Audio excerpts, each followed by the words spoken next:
to take a moment to welcome everybody to the Watch This Shit podcast. You could have been anywhere in the world, but you're here with us. My name is Seneca, the movie professor.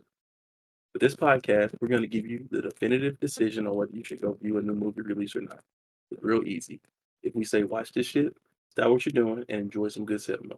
If we say don't watch this shit, avoid it like walking through a neighborhood in which people don't clean up after their pets. Or don't, do what you want. It may be fun, or it may cost you them nice shoes you got on. You don't want to listen to us. You put your life in your own hands. Looks like we are covering Strays, the secret of animal abuse.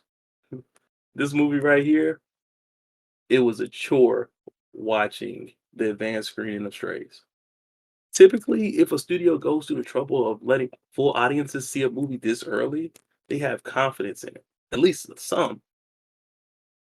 At the very least, if they believe it is strong, or they thought it wasn't strong, they would have had the attendees sign NDAs that prohibited us from speaking on the film until a couple days before its release.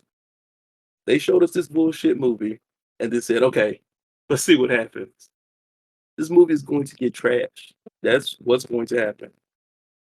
When I make my bottom five movies of the year, I can't see how this one won't be on the list. The story, as it is, involves a dog that loves its owner but has the worst, most abusive human it could possibly have. The human has attempted to abandon the animal many times, and on this most recent attempt, drives the dog further away than he has ever done before. All the previous attempts resulted in the dog finding its way home, and but taking it 3 hours away should fix that problem. It doesn't. The dog teams up with a pack of other dogs in an effort to find its way home. Think along the lines of a raunchy version of Homeward Bound. Yeah, the movies about pets attempting to get back home that you may have gotten played to you in your sixth grade homeroom instead of your teacher teaching you something useful on a Friday? That's the one. Will Ferrell plays the main dog, and the rest of the cast is filled out with the amazing Jamie Foxx. Not so much here, Issa Fisher, and Randall Park. Maybe it's because they are doing voiceover, but none of the cast has any chemistry. It is possible they thought they could rely on the cuteness of the animals, but guess what? These dogs ain't even that damn cute. The conversations, with the exception of two jokes, fail completely. One is a knock knock joke that has an amazing setup. I was impressed. The other joke is a play on the different color of humans. All the other bits that are supposed to be funny felt lame and deflated. Let me say this. I've said it before in conversations about the difficulties of making movies. The two hardest genres to produce are comedy and horror. It is easy to show a person get punched in the face. Everybody understands that would hurt and therefore can immediately empathize with the characters in an action setting.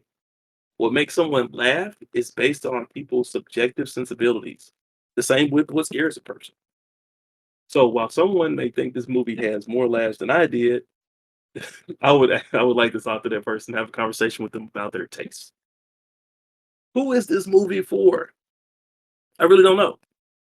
Most of the movies that rely on animal leads are more family friendly affairs. The Air Buds and the Beethovens. With the raunchy comedy here, you can't bring your young ones. I mean, you could, but I would strongly recommend against it. Those are your kids, but I don't want my kids sitting down watching a movie about doggy dicks. A lot of gross out humor that just didn't land. The ideas that were more inventive were the ones that attempted to look at the world from the perspective of those pets. If they had leaned more heavily into that aspect as opposed to just trying to gross everybody out, it could have been a better offering. Maybe this is for people that have an unhealthy love of animals over humans. Even then, I don't think it's enough for even them to enjoy. There is a B plot in this film that is directly stolen from Crypto the Superdog movie. I think it's called Super Pets. Crypto and the Super Pets. Something. Once I saw that, I couldn't unsee it. All I could think of was the Super Pet movie. And that movie was very weak. Stealing ideas from poor affairs is never a good idea. Not sure what they were thinking, but I wish they could have called and asked me. Final verdict, don't watch this shit. Between the unfunny jokes, gross out gags, this is a movie everybody should skip. It is unfortunate that it's such an underwhelming film as Fox just came off of Clone Tyrone, in which he gave one of the my favorite performance of the year. He's totally wasted in this movie. Thank you for listening to another episode of Watch This Shit. You come here for the realest take on new movies. Make sure you follow us so that you're not left in the dark on whether you should check out a movie or not. If you haven't seen this shit, go on about your life. Don't even worry about it. Matter of fact, you're doing good. Damn, you're doing good. Check us out next time when we review the Marvel television series, Secret Invasion. And good day to you.